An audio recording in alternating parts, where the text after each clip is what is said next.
घोसावळी, हा दुधी, हे एकच आहे हे आपलं काकडी. म्हणजे परवाच ग्रुप एक ठिकाणी गेले होते तर त्यांनी पण थोडी नेली. काय लोकांना मोह होतोय.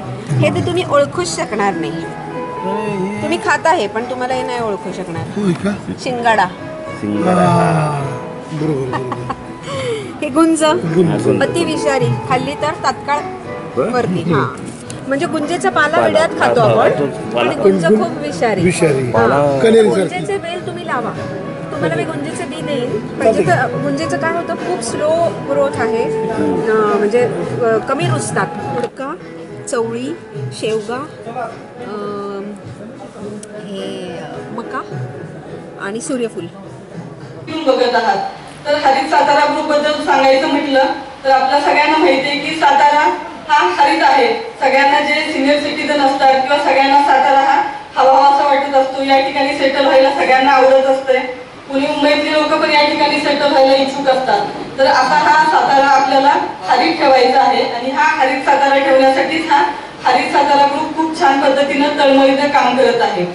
हरित साताराच्या वतीनं आपण बघतो की दरवर्षी आपलं जे खूप मानाचं ठिकाण आहे, जे जागतिक वारसा स्थळ असणारं कास आहे, तर कासच्या ठिकाणी जे पर्यटक खूप चांगल्या पद्धतीनं पर्यटक या ठिकाणी येतात.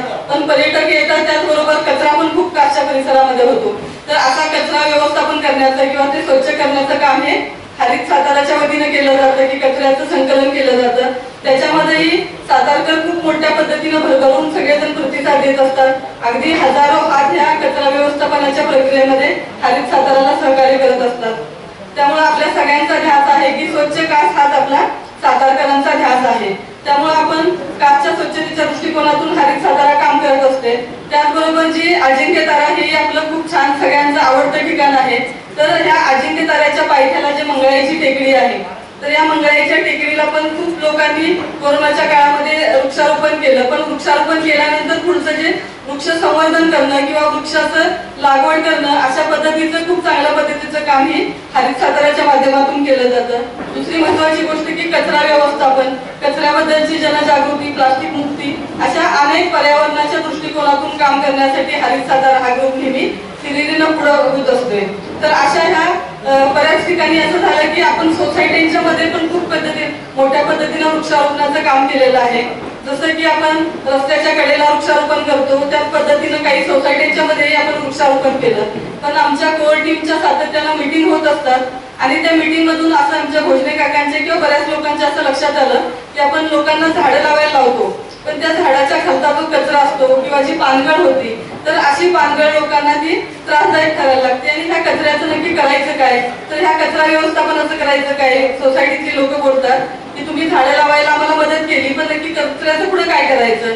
आणि त्याच्यातून ही संकल्पना हरित साताराच्या ग्रुपमधून पुढे आलेली आहे की आपण जे कचरा व्यवस्थापन आहे, तर कचरा व्यवस्थापनाच्या दृष्टिकोनातून आता सातारा हा खूप मोठ्या प्रमाणावर वाढणारं शहर आहे. तर ह्या शहरामध्ये जी सिमेंटची जंगलं वाढत आहेत, तर ह्या सिमेंटच्या जंगलांमध्ये आपलं एक पर्यावरणाचं एक पाऊल आपण पुढे गेलं पाहिजे, कचरा व्यवस्थापन केला पाहिजे. आणि अशा अनुषंगाने आजचा हा कार्यक्रम या ठिकाणी आपण आयोजित केलेला आहे. आमची चर्चा करत असताना आमच्या प्रियाताई भिडे यांचं नाव पुढे आलं. लगेच आमच्या सगळ्या टीमनं पुढाकार घेतला, प्रियाताईंचा नंबर शोधून काढला, त्यांच्याशी बोलणं झालं आणि आज आपल्याला सगळ्यांच्या प्रयत्नातून प्रियाताई या ठिकाणी उपस्थित राहिलेल्या आहेत. आपण पुन्हा एकदा प्रियाताईंचं या ठिकाणी स्वागत करूया. मला वाटतं की प्रास्ताविकामध्ये जास्त वेळ न घालवता आपण सगळ्यांनी प्रियाताईंना ऐकूया. आपल्या कार्यक्रमाचा एक महत्त्वाचा भाग म्हणून आलेल्या पाहुण्यांचा सत्कार करणं हे आपलं कर्तव्य आहे. आजच्या कार्यक्रमासाठी पुण्याहून खास या ठिकाणी आलेले आहेत आपल्याला मार्गदर्शन करण्यासाठी प्रियाताई सुनील भिडे. प्रियाताईंची ओळख यानंतर प्रगतीताई करून देणारच आहेत. तर प्रियाताईंचा सत्कार या ठिकाणी मी भालचंद्र गोताड आमचे हरित साताराचे जे सदस्य आहेत, ऍक्टिव्ह सदस्य आहेत, तर त्यांना अशी विनंती करते की प्रियाताईंचा सत्कार पुष्पगुच्छ आणि आपल्या सगळ्या साताऱ्याला परिचित असणारे राजपुरी स्वीट, राजपुरीच्या माध्यमातून जे काही स्वीट देण्यात आलेलं आहे, गिफ्ट देण्यात आलेलं आहे, तर यांच्या माध्यमातून त्यांचा सत्कार करण्यात येत आहे. आपण सगळ्यांनी टाळ्यांच्या गजरामध्ये त्यांचं स्वागत करायचंय, सत्कार करायचंय. सातारकरांना आपल्याला भरभरून टाळ्या वाजवायला आवडतात. मला वाटतं टाळ्या वाजवायच्या आहेत.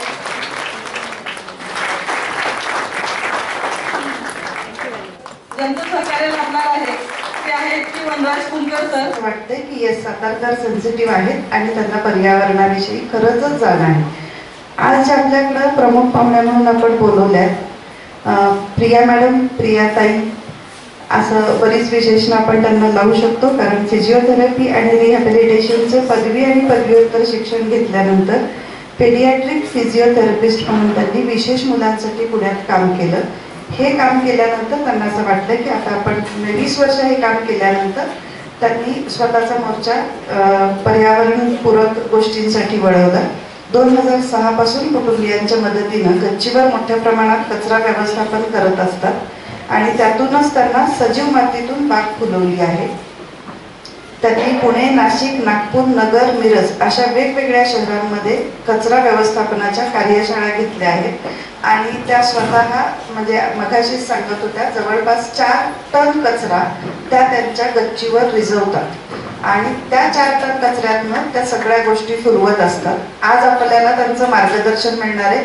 मी उठतानाच मला त्यांनी बजावलं की कमी बोलायचं, थोडक्यात परिचय द्यायचा, त्यामुळं मी माझा परिचय इथंच थांबवते आणि इथून पुढं जे त्यांचं नॉलेज आहे तोच त्यांचा परिचय होईल असं मला वाटते.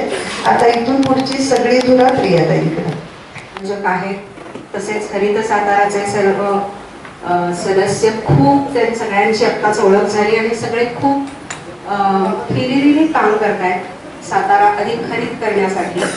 तर या सर्व आयोजकांचं खास करून शैलेंद्रजी पाटील ज्यांनी मला संपर्क केला होता त्या सगळ्यांचं अगदी मनापासून मी आभार मानते आणि अर्थातच आपल्या सगळ्यांचे खूप खूप आभार, कारण आम्हाला कचरेवाले भेडे म्हणूनच ओळखतात आणि त्यांचा 2 शब्द ऐकायला तुम्ही आलात त्याबद्दल तुमचेही आभार. इथे तुम्ही अनेक पोस्टर्स बघत आहात. त्यात एक पोस्टर मी असं लिहिलेलं आहे की ही आहे आमची कचऱ्यातून निर्माण झालेली आनंद यात्रा. म्हणजे मी तुम्हाला काय सांगणार आहे तर आम्हाला या कचऱ्याने काय दिलं जे तुम्ही फेकून देता. बागा आहेत, खूप जणांच्या खूप सुंदर गच्चीवरच्या बागा असतात, बंगल्याभोवती बागा असतात, बाल्कनीमध्ये बागा असतात आणि त्यातून सगळ्यांना आनंद मिळतच असतो. परंतु आमची गच्चीवरची बाग ही खूप वेगळी आहे, कारण ती केवळ आणि केवळ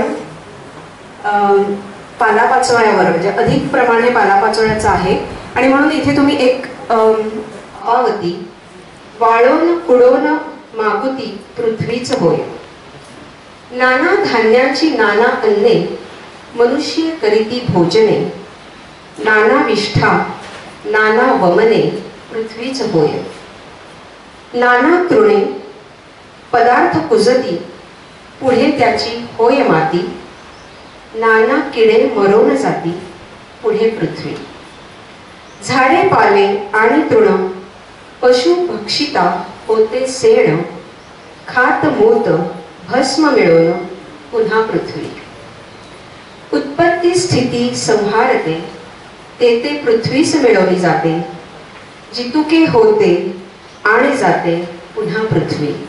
सो मी जे काही तुम्हाला आज सांगणार आहे ते सगळं केवळ या श्लोकांमध्ये लिहिलेलं आहे, ज्याला आज आपण बायोडिग्रेडेबल म्हणतो.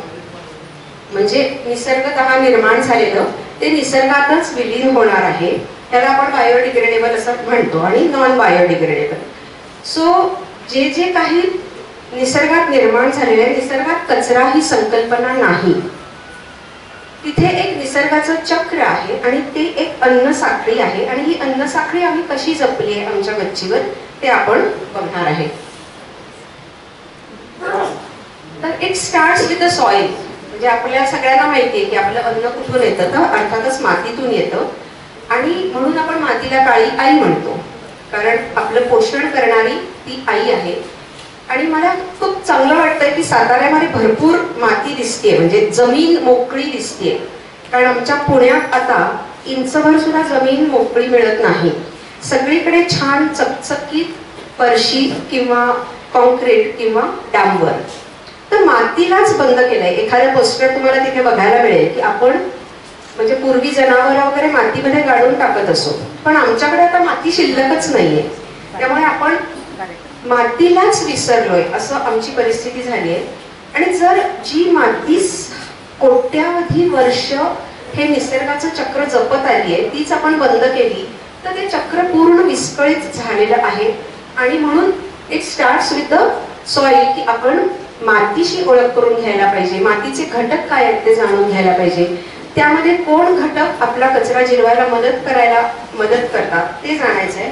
म्हणजे थोडक्यात मी तुम्हाला थोडं विज्ञान पण सांगणार आहे म्हणजे, कारण कचरा विघटन हे एक विज्ञान आहे आणि ते विज्ञान तुम्ही जर का समजून घेतलं तर तुम्हाला सगळीकडे रिसोर्सेसच दिसतील. मग हे घरी नेऊ का, ते घरी नेऊ का, ते घरी नेऊ असं तुम्हाला वाटायला लागेल आणि ते आपण याच्या पुढे बघणार आहे. सो आपण मातीशी ओळख करून घेणार आहे आणि ही माती आपण आपली कशी निर्माण करू शकतो ते मी तुम्हाला इथे प्रत्यक्ष दाखवणार आहे.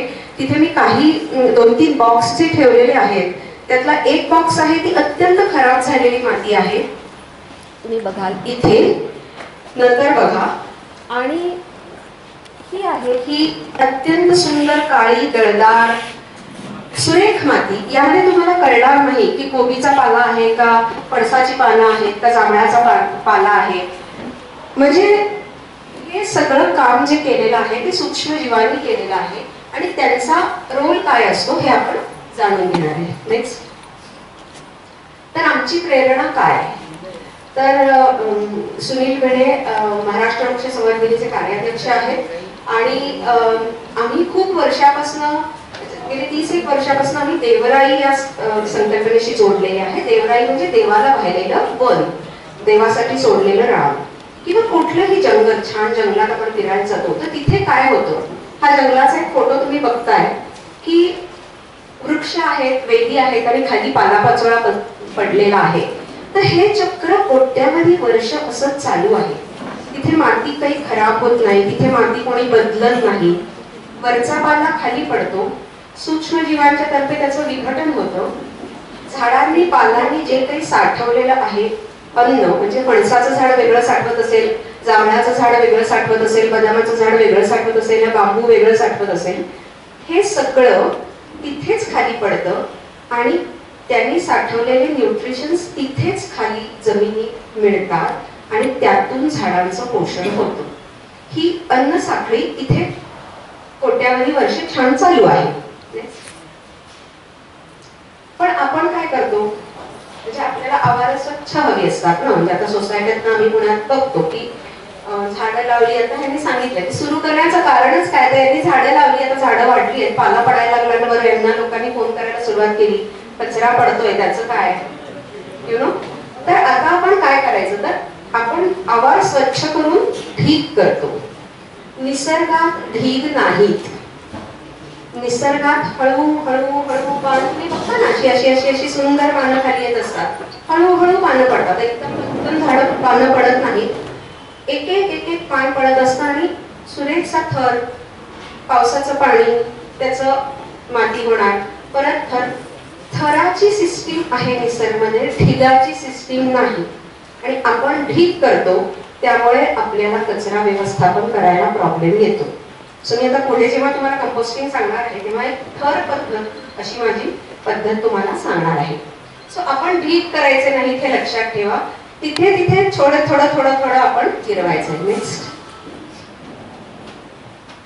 आत्ताच आम्ही कोल्हापूरून येताना एका जागेचा मी फोटो काढलाय की प्रचंड मोठा असा एवढा मोठा कचऱ्याचा ढीग रस्त्याच्या हायवेच्या बाजूलाच होता आणि त्या सगळ्याला त्यांनी आग लावली होती. ते लोक रुमाल बांधून तिथे उभे होते, पण त्यांनी रुमाल बांधून काहीच फायदा नाही, ते हवेमध्ये सगळीकडे जाणार आहे. सो कचऱ्याचा भस्मासूर, जल, जमीन, वायू प्रदूषण, आपणच रोज स्वतःचे कॅन्सरस सगळं घेतो पण आहे, जमिनीत पण घालतो आहे. आपल्याला सगळ्यांना हे माहित आहे, कोणालाच माहित नाही असं नाहीये, but still we are not acting upon it. आपण काही करत नाहीये. छोटी तरी कृती मी म्हणते छोटी करा, कारण छोटी केली तरी आपले एवढे लोक आहेत, त्याचं मोठं रूप होऊ शकतं. सो हा प्रभात रोड एलिट जागा आहे हा, म्हणजे आम्ही आता तिथे राहतो तिथे. परंतु असे ढीग पूर्वी होते, पण आम्ही खूप मेहनतीने, आमचा एक कोर ग्रुप असाच होता आणि आम्ही खूप मेहनतीने घराघरामध्ये जाऊन सांगून त्यांना वेगवेगळं ठेवा करून आम्ही स्वच्छ म्हणून तिथे पुण्यात संस्था आहे त्यांच्याकडे द्यायला लावले. आमच्या तिथे 36 कंटेनर होते. ते 36 कंटेनर आम्ही लोकसहभागातनं काढू शकलो आणि सगळ्यांना स्वच्छशी जोडून देऊ शकलो. सो लोकसहभाग हा खूप महत्वाचा आहे. आणि नाही तर आपण इथे चित्र बघतोय की जलजमीन उरळी देवाचीला रोज 2000 टन पुण्यात निर्माण होतो, पण त्यातला 40 ते 50% हा बायोडिग्रेडेबल आहे, ज्याचा आपण उत्तम पद्धतीने माती सकस करण्यासाठी वापर करून घेऊ शकतो. नेक्स्ट. तर आता स्लाइड लावली आहे, पण तुम्हाला माहिती आहे की आपण का करत नाही composting? What is the primary reason? कोणतरी बोलताना सांगतात की सोसायटीकडे वास येतो वगैरे, लोक म्हणतात. अगदी बरोबर आहे. याचं कारण आपण त्यातलं विज्ञान न समजता केवळ आपल्या नगर परिषदेने किंवा आमच्याकडे कॉर्पोरेशनचा तगादा असतो एक बिल्डिंगसाठी की खाली तुम्ही खड्डे करा, म्हणून लोक खड्डे करतात. एखादा महिनाभरच तिथे रोज त्यांचा स्वयंपाकघरातला ओला कचरा गेला की आपोआप वास येणार. न यायचं ते काय करायचं ते आपण नंतर बघू. आणि म्हणून बॅड ऑर्डर, त्यातनं काळं पाणी येणं, अळ्या होणं, इनिशियल फेजेस मध्ये हे प्रॉब्लेम येऊ शकतात, पण हळूहळू आपण त्याच्यावरती मात करायचं आहे. तर आपण सोल्युशन पण दिली आहे की अवॉइड अनएरोबिक सिच्युएशन, म्हणजे बंद ह्याच्यातनं आपण कचरा ठेवायचा नाहीये, त्याला भरपूर हवा द्यायची आहे. फक्त किचन वेस्ट टाकायची नाहीये, तर तुम्ही त्याच्याबरोबर भुसा, कोकोपीट किंवा पाला कचरा टाकायचा आहे. कल्चर हे इसेन्शियल आहे. कल्चर ह्याच्याबद्दल आपण नंतर बोलू, पण म्हणजे विरजण आहे.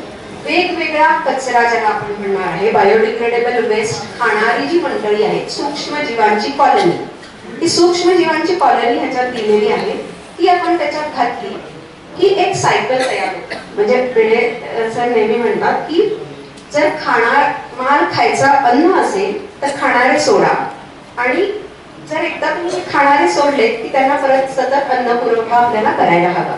तर ही सायकल आपल्याला जपायची, म्हणून कल्चर वापरायचं आहे. राईट मॉडेल, मी आता तुम्हाला नंतर बरीच मॉडेल्स दाखवणार आहे, पण प्रत्येकाची गरज वेगळी असेल. कुणाकडे आम्ही 2च लोक आहेत, तेवढाच कचरा निर्माण होतो.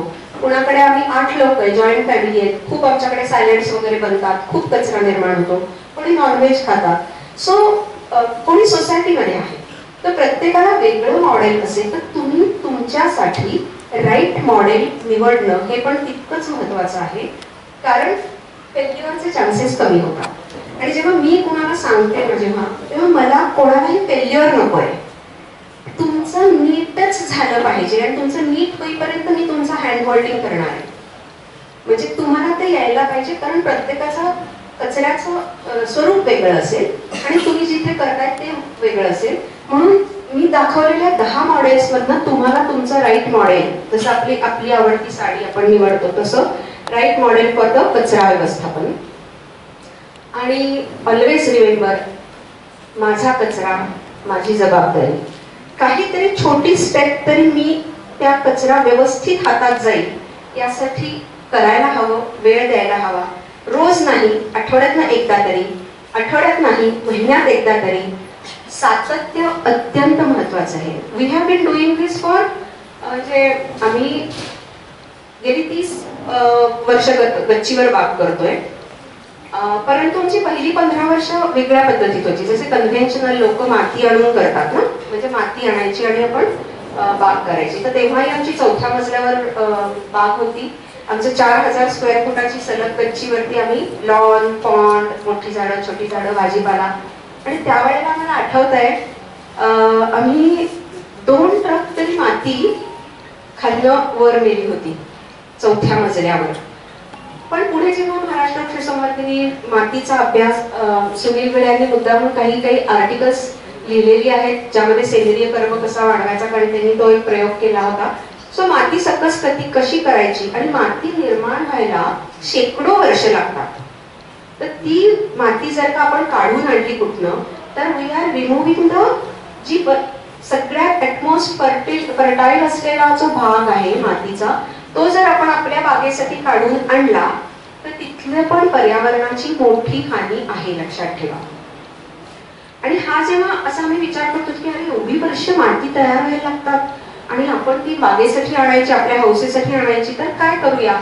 आणि मी डेक्कनवर राहतो, तर आजूबाजूला सगळ्या बंगल्यातनं आंबा, जांभूळ, फणस, बेल असे खूप मोठे मोठे वृक्ष, कारण तो भाग 1930-40 साली वसलेला आहे, मोठ्याले प्लॉट्स आहेत, भरपूर पाला पडतो. माझ्या घराच्या मागे एक महोगनीचं झाड आहे. महोगनी वृक्ष तुम्हाला माहिती असेल, भयंकर मोठा होतो, 5-6 फूट म्हणजे मजले उंच आहे. तो 28 फेब्रुवारीला पानं गळायला सुरुवात करतो आणि 2 किंवा 3 मार्चला ते झाड पूर्ण रिकाम असतं. मागच्या सोसायटीत 40 पोती पानं गळतात. जस्ट इमॅजिन, 40 पोती पूर्ण रिकाम झाड. आणि मग ती हळूहळू माझ्याकडे येतात सगळे. मग ती आम्ही 6व्या मजल्यावर घेऊन जातो आणि ती खाली. आणि तुम्हाला ती महागनीची पानं इतकी सॉफ्ट असतात, त्याच्यावर चालायला एवढं मस्त वाटतं खाली पसरली, कारण आमचं खूप येतो त्यामुळे आम्ही खालीच पसरलेली असतात. सो हे जे मातीचं चक्र आहे, ते मातीचं चक्र आम्ही ठरवलं की आपण आपल्याकडनं प्रयत्न करूया. आणि म्हणून आम्ही आजूबाजूच्या सोसायट्यांमधनं कचरा गोळा करा, म्हणजे पालापाचोळा गोळा करायला सुरुवात केली. मला पहिल्यांदा मी कुणाकडनं घेतलं असेल, मुद्दामून सांगते की जेव्हा आपण एखादं काम पॅशनेटली करायला सुरुवात करतो तेव्हा भीड बाळगायची नाही की मी हे का करू, मला कोण काय म्हणेल, मी कोण आहे. तर माझी लेन जी बाई झाडते ती अशी मोठ्या टोपल्यांमधनं पालापाचोळा भरून नेऊन जे चितळेच्या दुकानाच्याकडे 2 कंटेनर होते तिथे टाकायची. मी तिला म्हणलं, हे तू तिथे नेऊन टाकणार आहेस, त्याच्याऐवजी माझ्याच पार्किंगमध्ये ठेवशील का? मी खुश झाली, हो उद्यापासून ताई ठेवते. So it begin with that. 2006 next. तर 2006ला हे आम्ही सुरू केलं प्रयोग आणि हळूहळू कंपोस्टिंग वरती प्रयोग करत, कुठे फेल्युअर शिकत, म्हणजे कधीतरी एकदम खूपच ओला कचरा आल्यावर खूप आमच्याकडे गमती जमती झालेल्या, अशातनं आम्ही शिकत गेलो. आणि एक अत्यंत महत्वाचा, कंपोस्टिंग म्हणजे काय, आता तुम्हाला सगळ्यांना मी एक कृतीचं हे पण दिलेलं आहे, पण this is the basis of composting. की कंपोस्टिंग ही एक एरोबिक, म्हणजे ज्याला हवा खेळती राहणं.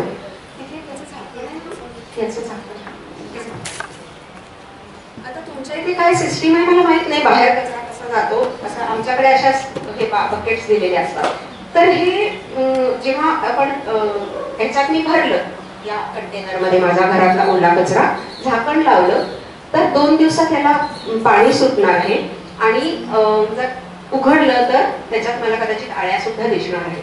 सो द प्रायमरी रिझन आहे की त्याला हवा खेळती नाहीये. अनएरोबिक डिकॉम्पोजिशन म्हणजे सडणे. आपल्याला सडणे नको, आपल्याला अशी छान काळी दळदार माती तयार व्हायला हवी आहे.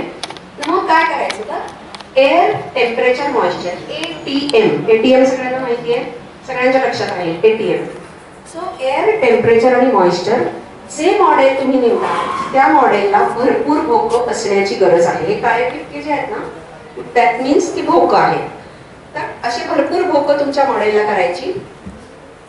दुसरी गोष्ट आहे टेम्परेचर. जेव्हा चांगल्या पद्धतीत विघटन होत असतं त्यावेळेला त्याचं टेम्परेचर वाढतं, त्याला थर्मोफिलिक फेज म्हणतात. म्हणजे टेम्परेचर वाढणार आहे, जसं आपण पाणी गरम करायला ठेवल्यावर टेम्परेचर वाढणार आहे 60 डिग्रीज पर्यंत. म्हणजे जर हे मी काढलं आणि हात ठेवला तर माझ्या हाताला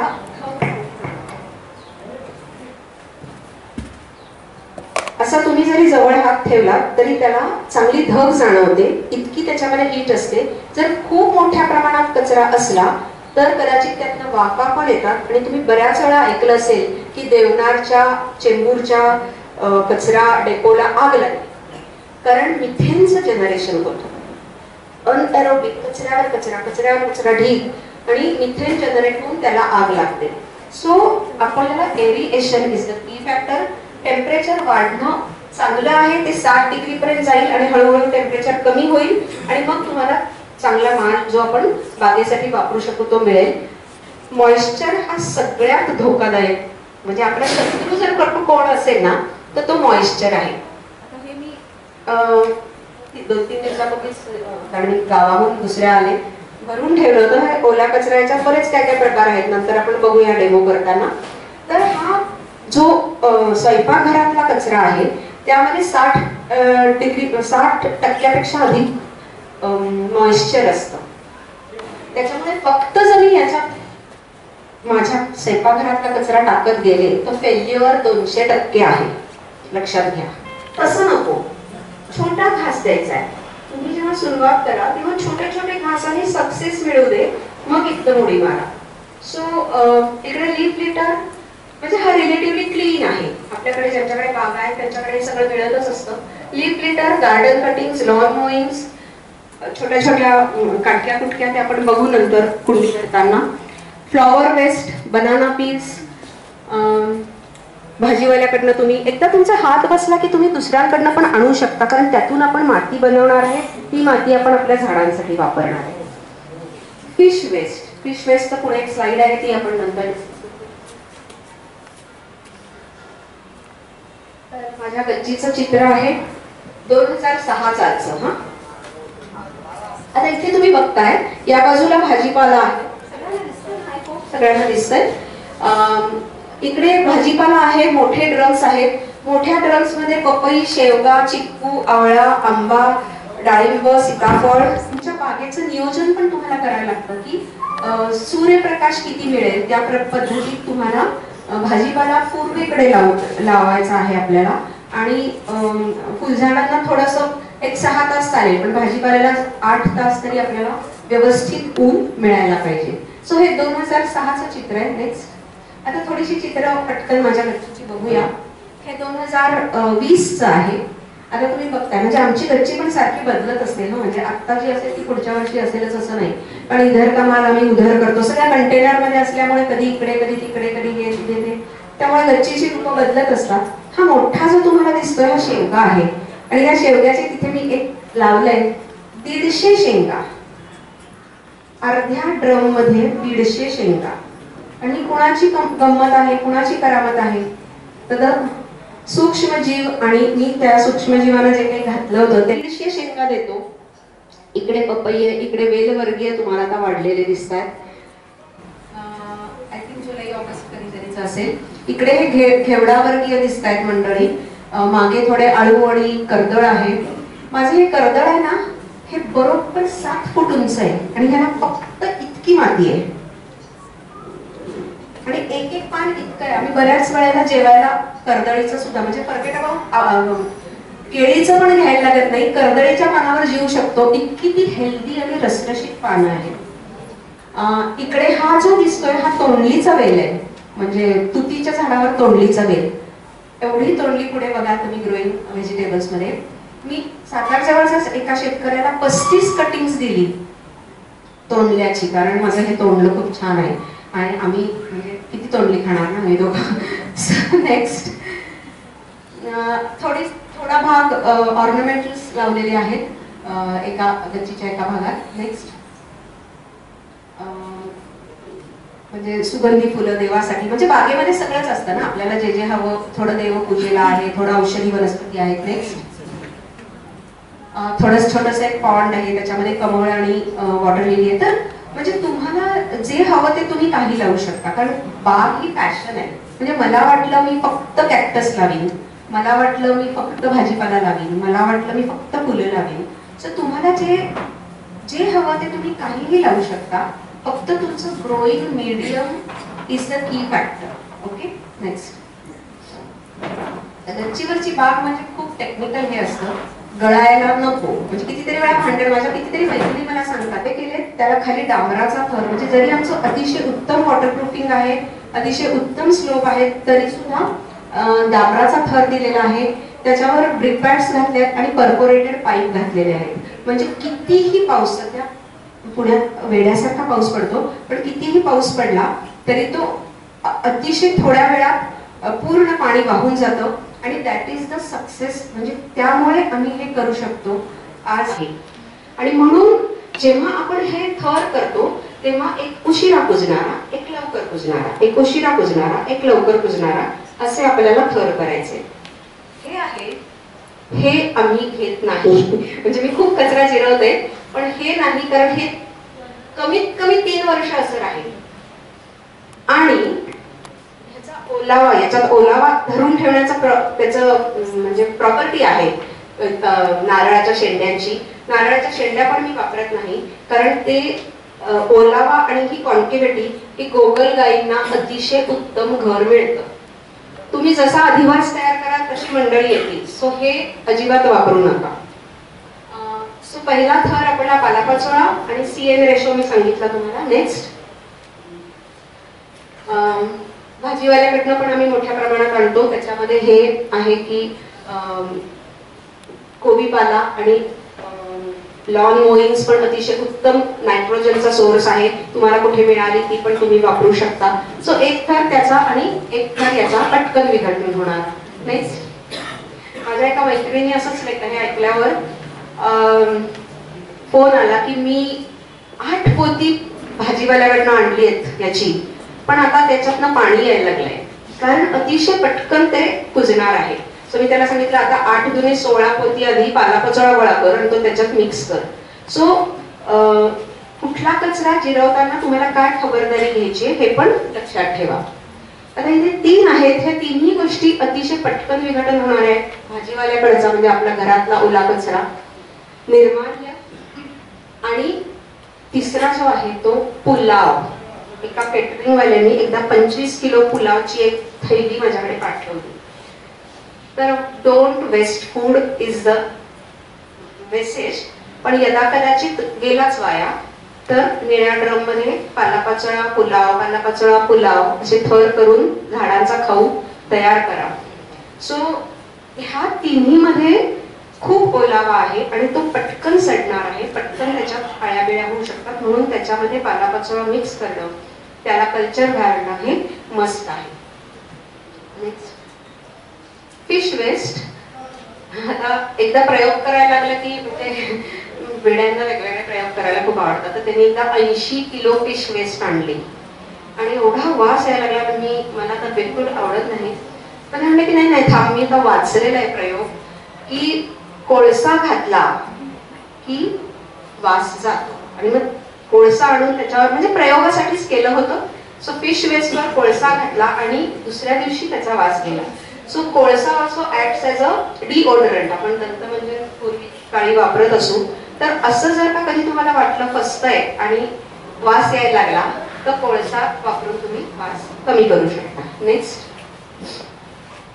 मग अशी सांगितलं तसं की कल्चर हे खूप महत्वाचं असतं. तर काही काही जण मला विचारतात की आम्ही ताक वापरू का, किंवा आम्ही ताक वापरलंय, किंवा इतर काही घटक जे घरातले असतात ते वापरू का विरजण म्हणून. असं असतं की प्रत्येक गोष्ट खाणारे सूक्ष्म जीवजंतू वेगळे असतात. पुण्यामध्ये किंवा आमच्याकडे ॲग्रिकल्चर कॉलेजमध्ये पण खूप चांगली कल्चर्स मिळतात. तर तुम्ही तसं घेऊ शकता. म्हणजे तुमच्या ग्रुपला इथे पण तुम्ही एकदम कलेक्टिव्हली कुणाला, आणि हे 1 ग्रॅम 1 किलोला म्हणजे हे आपल्याला 1000 किलोला करू शकतो. सो तुम्ही असं ग्रुपनी येऊन वाटून घेऊन सुद्धा कल्चरचा वापर करू शकता. कोकोपीट हे अत्यंत सुंदर मीडियम आहे. प्रत्येक बाग करणाऱ्यांनी त्याचा मुबलक वापर करावा. त्यामुळे माती दडदडीत घट्ट होत नाही. हे मी तुम्हाला मुद्दाम दाखवायला आणलंय. 200% झाड मरणार अशी जर का माती झाली तर. आणि म्हणून ही होऊ नये म्हणून आपल्याला कोकोपीटचा सढळ हाताने वापर करायला पाहिजे. तिथे तुम्ही बघताय की माझी माती अशी दळदार सुरेख, हाताने पण मी खुरपू शकते, वेगळं काही लागत नाही. त्याचं कारण आम्ही कोकोपीट पण वापरतो आणि भरपूर पालापाचोळ्याचा पण वापर करतो. इट मेंटेन्स द मॉइश्चर, ओलावा धरून ठेवण्याचं काम करतो उन्हाळ्यामध्ये. आणि जर का 2 दिवस आपण पाणी नाही घातलं तर इट रिलीजेस द मॉइश्चर, म्हणजे झाडाला शॉक बसणार नाही. सो त्या, आणि it is a clean medium, म्हणजे आपल्याला हात घालायला काही वाटत नाही, आपल्याला ते मिक्स करायला काही वाटत नाही. तिथे मी कोकोपीट पण ठेवलेलं आहे तिकडे. सो तुम्ही ज्यांना कोकोपीट माहीत नसेल, म्हणजे नारळाच्या शाळ्याचा केलेला चुरा असतो, रेग्युलर बाजारामध्ये त्याचे स्लॅब्स मिळतात, ते तुम्ही आणू शकता. सो आमच्याकडे कोकोपीट पण आम्ही भरपूर वापरतो. नेक्स्ट, आता आपण बघूया पॉटिंग मिक्सचर. म्हणजे माझा ठीक चाललंय ना, तुम्हाला फोटो काढून घ्या. ज्यांना बिलकुलच माती नाही करता सुरुवात करायची त्यांना ऑलरेडी दिलेलं आहे. तुम्ही तिथनं 70% लीफ लिटर, 15% ग्रीन वेस्ट म्हणजे आपल्या घरातला किचन वेस्ट, मग कोकोपीट 10% आणि 5% नीम पेंट. नीम पेंट म्हणजे लिंबोणीचं तेल. लिंबोण्या सीड्स असतात ना, कडुलिंबाचं ज्या बिया असतात त्याचं तेल काढून घेतात. अतिशय ते नीम तेल 1 चमचा घालून, निरमा घालून ते मारायचं. सो नीम तेल काढून घेतल्यावर जी पावडर उरते अतिशय उग्र वासाची असते, ती पावडर आपण आपल्या झाडांना, तुमच्या कितीही कुंड्या असू देत, काही असू देत, 2 महिन्यातनं एकदा त्याला रिंगण तुम्ही करायला हवं. कारण आमचा असा अनुभव आहे की आमच्या झाडांवर फारसा रोग येत नाही. कारण आमची झाडं सशक्त आहेत. म्हणजे आपण म्हणतो ना माझी इम्युनिटी छान आहे बाबा, मला काय रोग नाही येत. लोक कधीतरी असं सुद्धा थोडंसं ठेवून जातात बरं का खाली पार्किंग मध्ये की जाऊ देतात आपण 10. पण राख acts as a paste prevention, म्हणजे म्हणून त्याचा तुम्ही वापर करा. नेक्स्ट, आता ह्या सगळ्या मिश्रणातून आपल्याला काय मिळतं तर काळी सकस दळदार माती. तुम्हाला तिथे लिहिलेलं आहे, नुसती काळी सकस दळदार नाही तर ती सजीव आहे. लक्षात ठेवा, मातीतल्या सजीवांचा झाडांना पोषण मूल्य देण्यामध्ये महत्वाचा रोल आहे. तुमची माती जर अशी असेल निर्जीव, तुम्ही वरनं कितीही खतं घाला, ती खतं झाडांच्या मुळांना अवेलेबल करून देणारे सूक्ष्मजीव आहेत, ते तुमच्या मातीत असायलाच पाहिजेत, हे लक्षात ठेवा. नाहीतर वर्ण खतं घालून ती झाडांना मिळणार नाहीये, अल्टिमेटली झाड मरणारच आहे. सो आपली माती छान अशी पाहिजे. इथे तुम्ही गांडुळं पण बघता. नेक्स्ट, आणि मग अशा कचऱ्यामध्ये काही काही छोट्या छोट्या बुरशा पण दिसत असतात. ही बुरशी मला आवडते, छान छान दिसते. कधी भूछत्र टाईप येतात, कधी हिरव्या येतात, कधी नारिंगी रंगाच्या येतात. अशी वेगवेगळी मंडळी तिथे येत असतात, कारण विघटनाचं काम तेच करत असतात. नेक्स्ट, हे बघा पालापाचोळ्यात आलेले भूछत्र. नेक्स्ट, आणि एक मिनिट मागे जा, एक मिनिट मागे जा. इथे म्हणजे चांदनी, विमल, हिरा, चमचम हे जे गुटके आहेत ना, त्यातला कुठला पॉप्युलर आहे ते एकेकाळी मला माहीत झालं होतं, कारण पाल्यापाचोळ्याबरोबर ते येत असेल. सो हे झाड खाणार नाहीये, लक्षात ठेवा. बाकी सगळं झाड खाऊ शकतं. Next, food chain. We have to maintain the food chain. अशी सुरुवातीला सांगितलं, माती मध्ये हे फूड चेन आहे, आणि कचरा विघटन होऊन परत त्याची माती होऊन ते सृष्टीमध्ये इतर घटकांना मिळणार आहे. हे चक्र अबाधित आपण चालू ठेवायचं आहे. नेक्स्ट,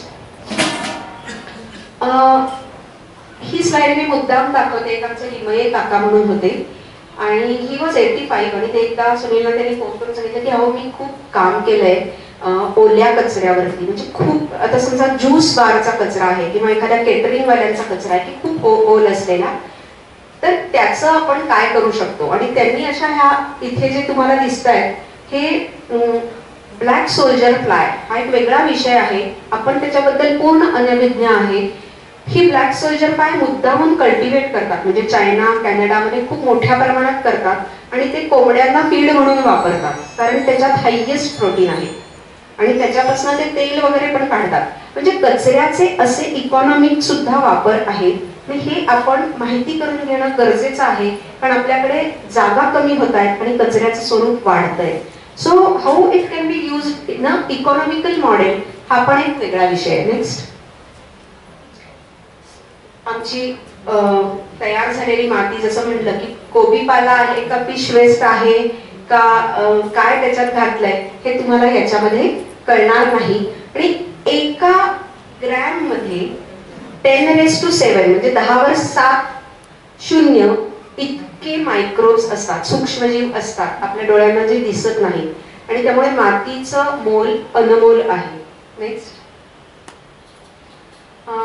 मग माती छान दिसते वगैरे. आपण आता बघितलंय की काळी दळदार, त्याच्यामध्ये भरपूर चांगला ऑर्गॅनिक असतो, जो आता शेतकऱ्यांच्या जमिनीमध्ये 0.5 झालेला आहे. आम्ही जो एक प्रयोग केला त्या प्रयोगात भिडे सरांनी सिस्टमॅटिक अमेझॉन खोऱ्यामध्ये सकस सजीव माती जी 500 वर्ष अतिशय समृद्ध आणि चांगली आहे, ती माती तयार केली आम्ही आमच्या गच्च सिस्टीम. तसं तुमची माती जर का उत्तम असेल तर त्याच्यामध्ये भरपूर गांडूळ असतात, आणि गांडुळांना हे जूट आहे ना हे अतिशय आवडतं.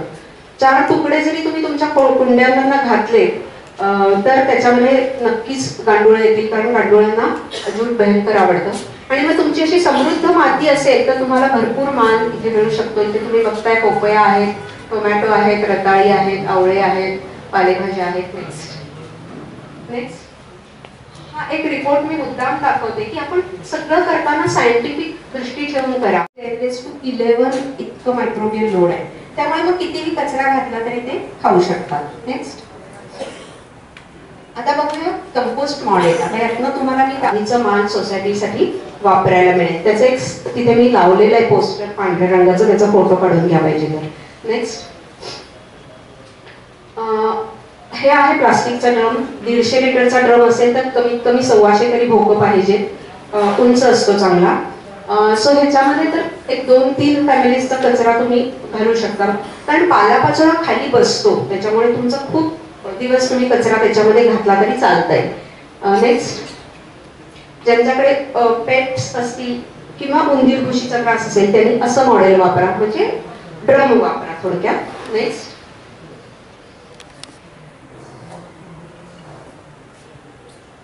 इथे मी एक जाळी तिथे ठेवलेली आहे बघा. ज्यांचे मोठे बंगले असेल किंवा आता हे मोठं आवार आहे, मी आले तेव्हाच ते झाडत होते, त्यांनाच मी म्हटलं थोडासा पालापाचोळा द्या मला.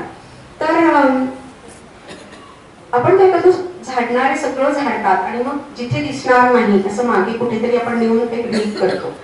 तर त्याच्याऐवजी जर दिसणार नाही अशाच ठिकाणी, परंतु मागच्या बाजूला जर अशा आपण जाळ्या ठेवल्या आणि त्याच्यात पाला टाकला आणि फक्त पाणी घालताना त्यावर पाणी घातलं तर आपोआप खाली तयार झालेलं न्यूट्रिशन, म्हणजे आंब्याच्या झाडाखालीच आंब्याची साठी एक जाळी ठेवून द्या, किंवा काय तुमचं फणसाचं झाड असेल तर त्याच्याच तिथे एखादी जाळी, म्हणजे थोडं डिसेंट्रलाइज केलं तर आपल्याला सोपं पडतं. सो हे मॉडेल आहे, त्याचं ते स्वस्त आणि मस्त हिरवं मॉडेल आहे. नेक्स्ट हे आम्ही जरा मोठ्या प्रमाणात करत होतो त्यावेळेला मोठं म्हणजे बांबूचा आधार देऊन मोठी जाळी केली आहे आणि तिकडनं ते उघडू शकू असं केलंय, जाळीला दार केलं. खायला मिळतंय त्याच्यावर तुम्हाला किती यील्ड आहे हे पण अवलंबून आहे. नेक्स्ट हे क्रेट पण सोपे असतात, म्हणजे आता मला पण पूर्वी इतकी समजा एनर्जी नाहीये आणि उचलायला सोपं, तर हे क्रेट सोपे पडतात. आपले आपण एकावर एक उचलून छोट्या जागेत पण स्टेक करून ठेवू शकतो. खाली वर्तमानपत्र घातलंय, वरती पालापाचोळा घातलाय. नेक्स्ट पालापाचोळा हीट फेस गेल्यावर असा काळपट झालेला आहे, त्याच्यामध्येच मिरचीची रोपं लावली आणि तिकडे तुम्ही मिरच्यांचा फोटो बघताय. नेक्स्ट हे एक इको फ्रेंडली सोपं मॉडेल आहे, म्हणजे आता समजा या ताईंना माझा कचरा बाहेर जाऊ नये असं वाटतंय, पण त्या स्वतः करू शकणार नाहीत कारण त्या खूप बिझी आहेत.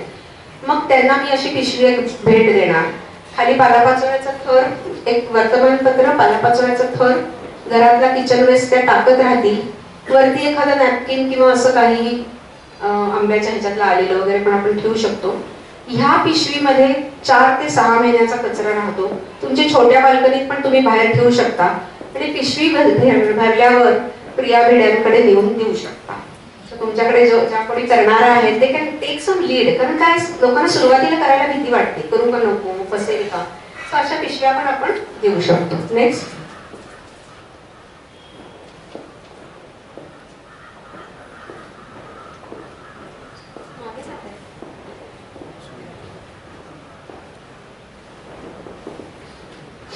ही कोपरा पद्धत आहे, अतिशय सोपी पद्धत. म्हणजे इथे तुम्ही बघताय की थोडी माती बाजूला काढली आहे, काय कोथिंबीर आणि याचे देठ आहेत तेवढे घातलेले आहेत आणि माती बंद करून टाकली आहे. बंद करणं खूप गरजेचं असतं, कारण मायक्रोब्स त्यामुळे काम करू शकतात आणि कचरा वाळत नाही. कोपरा पद्धत, एक कुंडीला 4 कोपरे असतात. सो तुमच्याकडे 6 जरी कुंड्या असतील तरी 24 तुम्हाला 24 दिवस तुमचा आज इथे उद्या इथे असं थोडा थोडा जाऊ शकतो. मी म्हणते रोज सगळा नाही खपला, कधीतरी एकदा तुम्ही घालू शकता, त्यामुळे तुमची झाडांची हेल्थ चांगली राहील. ओके. नेक्स्ट आता आपण बघूया की काय काय तुम्ही लावू शकता. तर फंडामेंटल्स ऑफ ग्रोईंग व्हेजिटेबल्स किंवा फ्रुट्स, म्हणजे माझ्याकडे बहुतेक सगळंच मी लावते ना. बेस्ट आपण एक शेवटची स्लाइड आहे ती बघू नंतर. नेक्स्ट केळ हे आमचं अत्यंत आवडतं झाड आहे. गेली 10-15 वर्ष तरी आमच्याकडे आहे. 200 लिटरच्या ह्याच्यात लावलंय आणि एक केळ 2 घरांचा कचरा सहज जिरवते. म्हणजे ज्यांना शक्य आहे ना त्यांनी एका ड्रम मध्ये एक केळ लावा आणि आपला आणि आपल्या शेजारच्याचा कचरा केळीला खायला घाला. केळ अतिशय व्होरॅशियस ईटर, म्हणजे खूप खादाड आहे, तिला भरपूर खायला लागतं. सो म्हणूनही आम्हाला आवडते. आणि अर्थातच केळी आली की आनंद असतोच. केळीची पानं आपण जेवायला वापरू शकतो, म्हणजे घरातली बाई येणार नसेल तर केळीच्या पानावर आपण जेवू शकतो. That is another advantage. Next शेवगा हे आमचं दुसरं आवडतं झाड आहे, कारण शेवगा फक्त आपल्यालाच नाही तर बाकीच्या सगळ्यांना पण मंडळींना खूप आवडते. भरपूर मधमाशा, भरपूर मुंगे, भरपूर पक्षी, म्हणजे पोपट, बुलबुल, सनबर्ड, हॉर्नबिल, सगळ्यांना शेवगा, त्याची पानं, त्याची फुलं, त्याची कोळे कोळे कोंब भयंकर आवडतात. आणि ज्यांना शक्य आहे त्यांनी आपल्या टेरेसवर एखादा शेवगा तरी नक्की लावा. शेवग्याला पाणी कमी लागतं, सगळ्याच फळावर्गीय यांना कमी पाणी लागतं, तेवढं लक्षात ठेवा. अति पाण्याने झाडं मरू शकतात. फुलझाडं तर 200% मरतात अति पाण्याने, ते पण लक्षात ठेवा. सो इथे तुम्ही बघताय खालीच पालापाचोळा पसरलेला असतो, कारण खूप मोठ्या प्रमाणात पालापाचोळा आम्ही गोळा करतो. आणि 2-3 ऍडव्हान्टेज आहेत. आमचं स्लॅब गरम होत नाही, घातलेलं पाणी वाया जात नाही, कारण ते पाणी पिऊन घेतं पालापाचोळा. आपल्या चालण्याने ते आपोआप क्रश होतं आणि आम्हाला त्याचं पटकन खत पण मिळतं. त्याच्याखाली भरपूर गांडुळं वाढतात. जर थोडा जरी पाला बाजूला केला तरी एवढी गांडुळं छान मिळतात. सो मल्टिपल ऍडव्हान्टेजेस आहेत. नेक्स्ट, ज्यांना सुरुवात करायची आहे, आता मी ऐकलंय ना, आता मला उद्यापासून सुरुवात करायची, तर मी पहिल्यांदा तुम्ही पपई लावा किंवा केळ लावा. त्याचं कारण त्याची एक छत्री तयार होते आणि आपली टेरेस खूप गरम होते, कारण खाली कॉन्क्रीट, चारी बाजूला हे असतात, म्हणजे त्याचे पॅरापेट वॉल्स असतात, तर खूप हीट जनरेट होते आणि सुरुवातीला झाडांना शॉक बसू शकतो. म्हणून 1-2 मोठी झाडं लावा आणि त्याचं थोडं मायक्रो क्लायमेट तयार झालं की मग आपण बाकीची झाडं लावायला सुरुवात करू शकतो. सो पपई हे पण आमचं एक अतिशय आवडतं झाड आहे. पपया तर सुंदर येतातच, पण त्याच्या छत्रीमुळे पण छान फील येतो. नेक्स्ट, तुम्ही बघताय पपया अतिशय ऑर्गॅनिक, म्हणजे 100% बायोडिग्रेडेबल वेस्ट वापरल्याचा एक ऍडव्हान्टेज काय आहे, तर तुमचं जे फळ तयार होतं त्याचं शेल्फ लाईफ छान असतं, म्हणजे ते अधिक काळ टिकतं. एक टोमॅटो आहे किंवा पपई आहे, त्याचं साल अतिशय पातळ असतं आणि त्याची स्किन अतिशय देखणी असते, अशी चकचकीत सुंदर. म्हणजे आता मी बाजारात बघते ना अशा ओबड-धोबड सालीच्या अशा पपया वगैरे, तर ऑर्गॅनिकचा आणि नॉन म्हणजे खत घालून केलेल्याचा हा एक मेजर ऍडव्हान्टेज आहे. नेक्स्ट,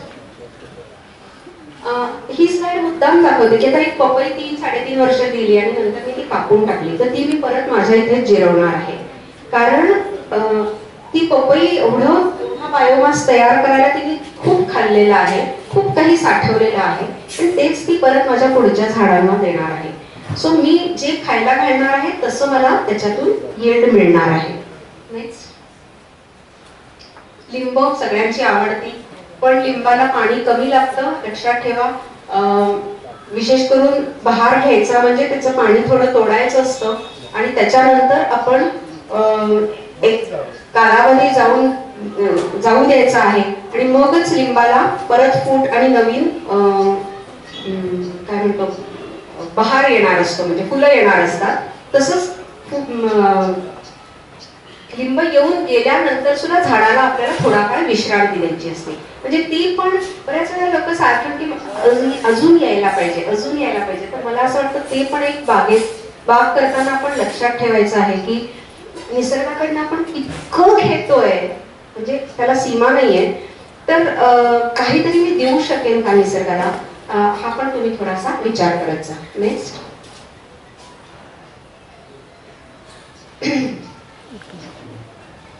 ज्यांना पालेभाज्या लावायच्या असतील त्यांच्यासाठी हे मॉडेल आहे.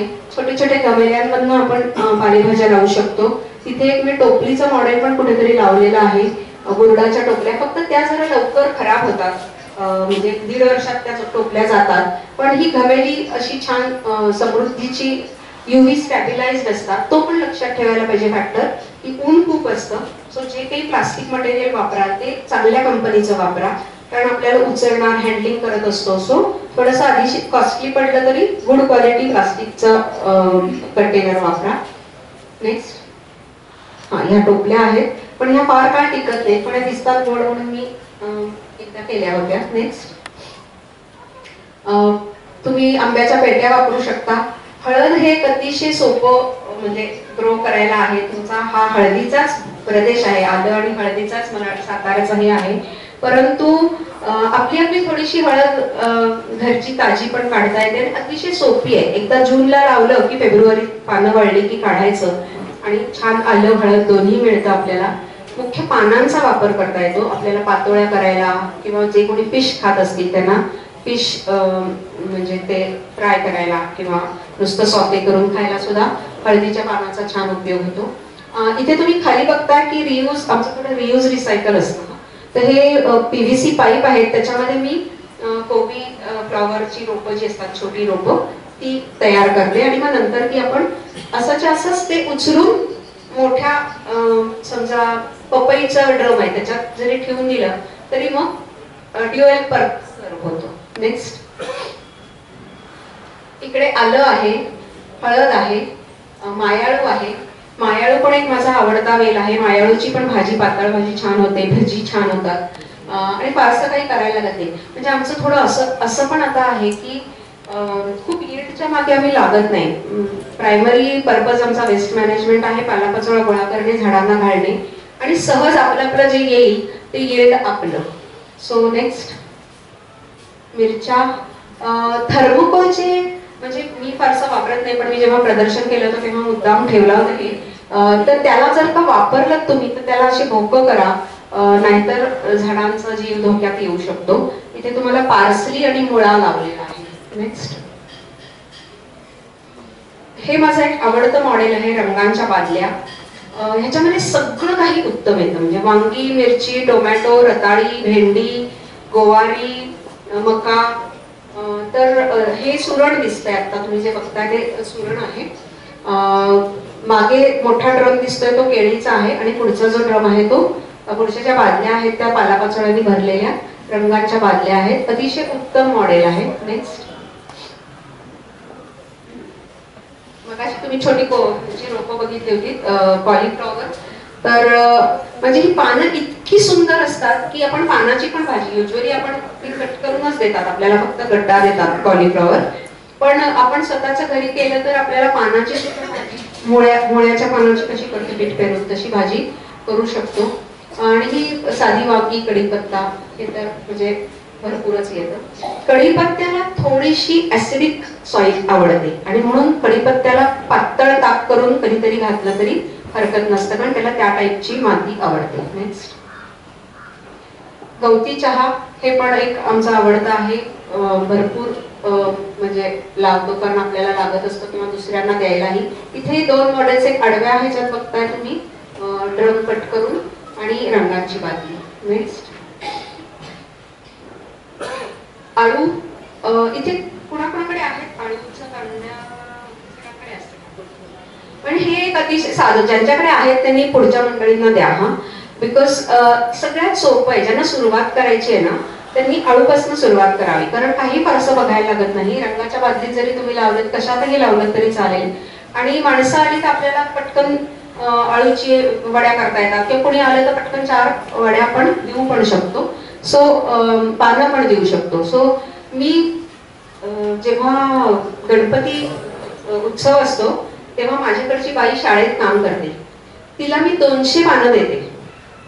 तर गौरी गणपतीला वड्या हे सगळे करतात, ती शाळेत सगळ्यांना देते. सो हे एक काहीही न करता भरपूर येणारं असं एक म्हणजे आळू आहे. नेक्स्ट सोलर ट्रेचा पण आम्ही वापर करतो आणि ह्याच्यामध्ये आम्ही मल्टिपल म्हणजे वाया केलेले ट्रे असतात ना, तर हे एक छान मॉडेल आहे की वाफा वगैरे बांधण्याची गरज नाही.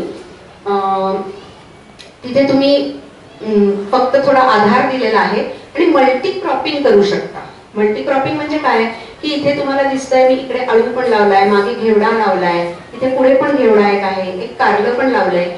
ही झाडं वाढेपर्यंत तिथे 2 वांग्याची रोपं लावू शकते, वांग येईपर्यंत थोडा पालक काढू शकते, थोडी मेथी काढू शकते. सो हा फक्त 6x3चा ट्रे आहे, एवढाच बरोबर एवढा ट्रे. याच्यामध्ये आपण इतक्या भाज्या घेऊ शकतो. सो एखादा जरी ट्रे आपल्या हौसेपुरतं आपण केलं किंवा तेवढीच जागा केली तरी ऑप्टिमम युटिलायझेशन म्हणजे छोट्याशा जागेत मॅक्सिमम यील्ड आपण घेऊ शकतो. नेक्स्ट 2-3 फोटो याचेच असतील. हा, टोमॅटो लावलात तर टोमॅटोला अतिशय छान आधार द्यावा लागतो, म्हणून मी इथे आधाराचा दिलेला आहे दाखवतोय. तुम्हाला टोमॅटो लगडलेले दिसतील आणि आलेले टोमॅटो पण दिसतील. सो टोमॅटोची ती हे आहे की त्याला राईट फ्रॉम द बिगिनिंग त्याला चांगला आधार लागतो, नाहीतर त्याच्या स्वतःच्याच वजनाने ते झाड मोडू शकतो. नेक्स्ट. आणि मग खूप टोमॅटो आले की कधी कधी आम्ही असे पास्तामध्ये घालायला किंवा पिझ्झावरती घालायला असे ड्राईड टोमॅटो सुद्धा करतो. नेक्स्ट. भोपळा म्हणजे सहज आणि भरपूर येणारा म्हणून भोपळा पण आवडतो. नेक्स्ट. म्हणजे भिडे भोपळा खात नाही त्यामुळे तो मला वाटावा लागतो. मी एकटी खाते आणि मग मी बाकीचा वाटून टाकते. हे 6व्या मजल्यावरनं म्हणजे माझी गच्ची आहे आणि मागे आलेला हा भोपळा आहे आणि इथे कॉर्नरला तुम्ही बघताय की 3 भोपळे तुम्हाला लटकलेले दिसतील. म्हणजे आमच्या खाली ऑफिसेस आहेत, त्या ऑफिसवाल्यांनी मला सांगितलं की माझ्या बाल्कनीत ना एक भोपळा लटकतोय मॅडम. म्हटलं हो, तो वरनं खाली आलेला आहे. सो इतकं येईल तुम्हाला एक भोपळा 2-3 किलो म्हणलं तरी तुम्ही विचार करा की ह्या वेलाला 3 भोपळे लटकले कमीत कमी 2 ते 3 किलोचे. इतकी त्याला स्ट्रेंथ आहे. आणि ही स्ट्रेंथ कुठून आली तर ती मातीतून आलेली आहे. अर्थातच मधमाशांचा रोल अत्यंत महत्वाचा आहे. त्याच्याशिवाय आपल्याला कुठलंही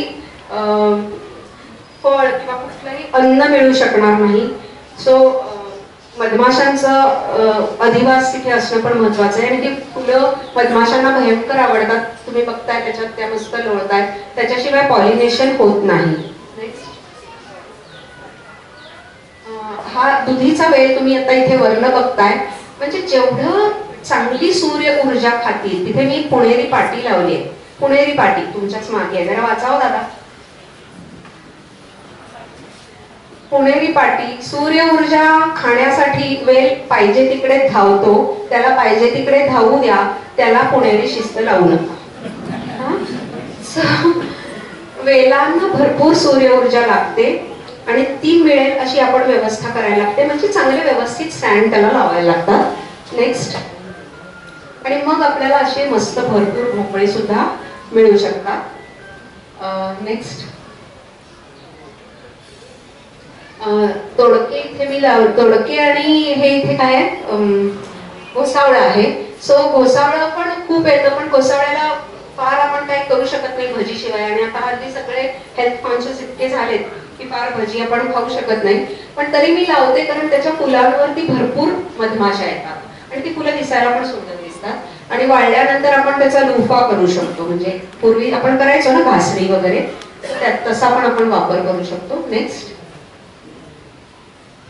आता तुम्ही बघताय की the Joy of growing your on food, म्हणजे यातनं काय मिळतं आनंद. आणि तो फक्त आपल्यालाच मिळत नाही तर इतरांनाही मिळतो. ही माझी शेजारीण आहे, ती पण कधी कधी येते असं काढायला, म्हणजे हार्वेस्ट झालेले भोपळे. आणि ही माझी बाई आहे. You can see the Joy. जेव्हा ती साल काढते तिला एवढा आनंद होतो की एवढा भोपळा आणि इतका कोवळा असा पिळला तर त्याचा पिस्ता कलरचा रस येईल, इतकी ते ब्युटी आहे. आता तुम्ही बघाल आता जे भोपळे मिळतात ते चिरतानाच काळे पडतात. हो, तुम्ही हलवा वगैरे करायला गेला तर तो ताबडतोब काळा होतो. पण आपण हे जर ऑर्गॅनिकली ग्रो केलं तर अशी ब्युटी आहे त्याची. आणि फक्त आपल्यासाठी नाहीये तर सगळ्यांसाठी आहे. नेक्स्ट. अर्थातच रोल ऑफ मधमाशा. अशी ही मंडळी पण निवास करून असतात, त्यांची ती राहतात, त्यांची ती आम्हाला मदत करतात आणि जातात. आपण त्यांच्या जवळ जायचं नाही. आम्ही एकदा सोलर ट्रे मध्ये टोमॅटो लावले होते. खूप टोमॅटो आले आणि ते नंतर वाळल्यावर आम्ही काढायला गेलो तर त्याच्यात मला हे पोळं सापडलं, असा ठिपकत होता. आणि दॅट वॉज द रिझन की मला एवढं यील्ड का मिळतंय. तर द की फॅक्टर मधमाशा हे आहे. नेक्स्ट. तोंडली मगाशी मी सांगितलं तुम्हाला, किती तोंडली की काढणं सोडून दिलं आणि शेवटी म्हणलं बुलबुलांना पाहिजे तेवढी खाऊ देत, कारण किती वाटणार तरी किती. सो तोंडलीचा वेल पण म्हणजे एकदा लावला की तो तुमच्या घरचा सदस्य होऊन जातो, प्रोव्हायडेड तोंडल्याला पण अतिशय चांगलं जाळी किंवा चढायला काहीतरी. तर माझ्याकडे तो तुतीच्या वेल्यावर झाडावरच चढलाय, परंतु तो सगळ्यांना थोडा आक्रमक आहे. हा, सगळ्यांना पकडत जातो, जिथे जाईल तिथे त्यांना पकडत जातो. नेक्स्ट. कारलं अतिशय, कारलं कोणाकोणाला आवडते? सगळ्यांना. सो माझ्याकडे 2 कारली आहेत, एक पांढरं कारलं आणि ज्याला माझी बाई इंग्लिश कारलं म्हणते. काही इंग्लिश कारली आहेत का असं विचारते, म्हणजे पांढरं कारलं आणि हिरवं कारलं, आणि दोन्ही गावरान आहेत. कुणाला बिया हव्या असतील तर मी नंतर देईन. तिथे ओळखा पाहू म्हणून बियांमध्ये ठेवलेल्या आहेत त्या. तर आम्ही आता कारलं लावायच्या भानगडीत पडत नाही. बी पडतं, येतात कारली येतात, आम्ही घेतो, लोकांना वाटतो. सो थोडं सहज सोपं, म्हणजे सारखं आपली पण मेहनत थोडीशी कशी कमी होईल ते पण आपल्याला आपल्या व्यस्त जीवनामध्ये बघायला पाहिजे. नेक्स्ट, रताळी. रताळी एक अतिशय सोपं, लावायचं आणि विसरायचं. म्हणजे माझ्याकडे काही काही आज्या आहेत, त्या मला एकादशीच्या 2 दिवस आधी फोन करतात, प्रिया रताळी काढली आहेस का? तर रंगांच्या बादल्यांमध्ये आम्ही रताळी लावतो आणि 2 प्रकारची रताळी माझ्याकडे आहेत. हे इकडचं एक असं हार्ट शेप्ड पान आहे थोडं, आणि हे असं पंजा शेप आहे. या पंजा शेपचं पण भाजी, पानाची पण भाजी होते. आणि रताळ्याला साधारण 4, म्हणजे तुम्ही आषाढी एकादशीच्या ह्याला लावलं तर तुम्हाला शिवरात्रीला मिळेल, आणि शिवरात्रीला लावलं तर आषाढी एकादशीला मिळेल, अशी ती सायकल साधारण असते. रताळी पण भरपूर कचरा खातात. तुम्ही भरपूर कचरा घालून त्याच्यात रताळं कोंब आलेलं लावलं तर तुम्हाला छान रताळी मिळू शकतात. नेक्स्ट, रताळ्याचा वेल थोडा ऑर्नामेंटल पण असतो, की बघा तुम्ही रताळ्याची छानपैकी फुलं आली आहेत, असा वर्ण छान खाली आलाय. सो ऑर्नामेंटली सुद्धा आपल्याला वापरायचं तर आपण वापरू शकतो. इकडे तुम्ही बघताय की काटक्या कुटक्या येतात पालापाचोळ्यातनं, मग ते संध्याकाळी आम्ही जाळून कधीतरी रताळी भाजून सुद्धा खातो. नेक्स्ट, म्हणजे जे आपण करतोय त्यातनं आपल्याला आनंद पण घेता आला पाहिजे, नुसतंच फक्त करायला नको आहे. सुरण. सुरण पण एकदा लावायचं आणि विसरून जायचं. साईडचे जे डोळे आलेले आहेत ते डोळे आपण काढून लावले पालापाचोळ्यात आणि कंपोस्ट माती मिक्स करून मगाशी सांगितले तसं, तर सुरणाचं छान दमदार अशी पानं येतात. आणि जेव्हा पानं सुकतात दॅट मीन्स तुमचं सुरण काढायला तयार आहे. सो सुरण पण अतिशय सोपं आहे लावायला. बिगिनर्सना सुरुवात करायला सुरण हरकत नाही. नेक्स्ट,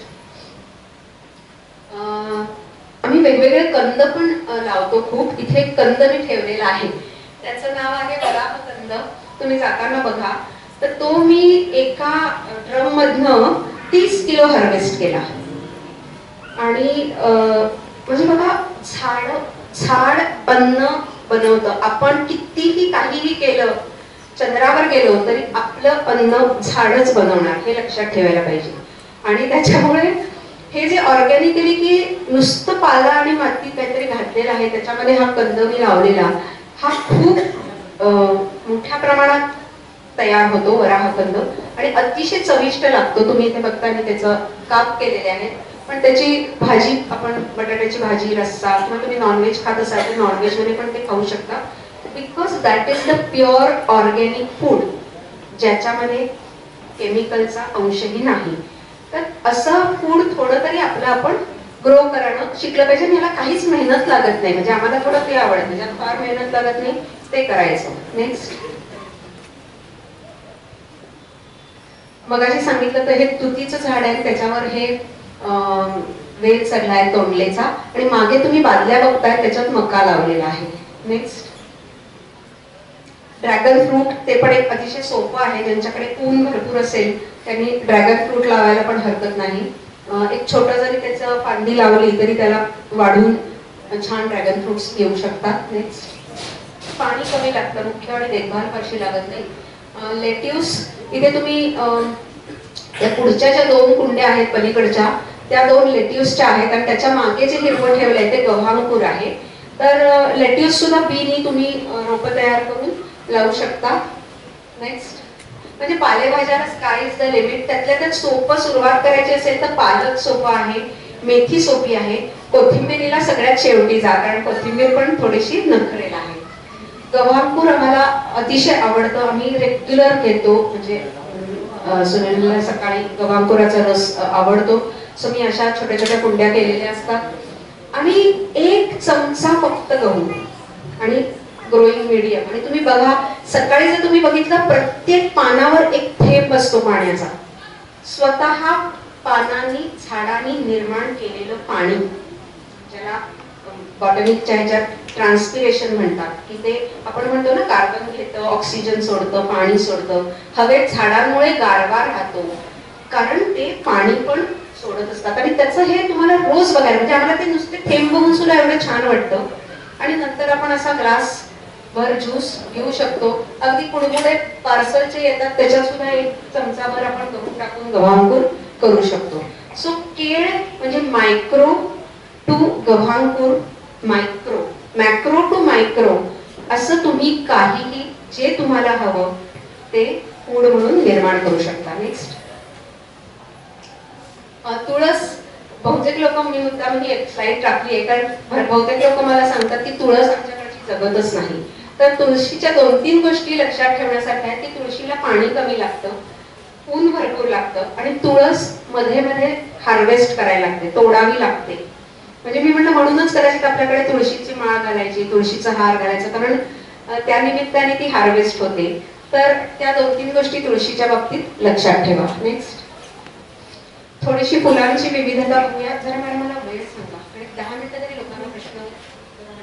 6:30 वाजले. हा, सो विदिन क्विक 15 मिनिट्सनी फक्त फुलं. आपण आता भाजीपाला बघितला, मॉडेल्स बघितली, मातीचं महत्व बघितलं.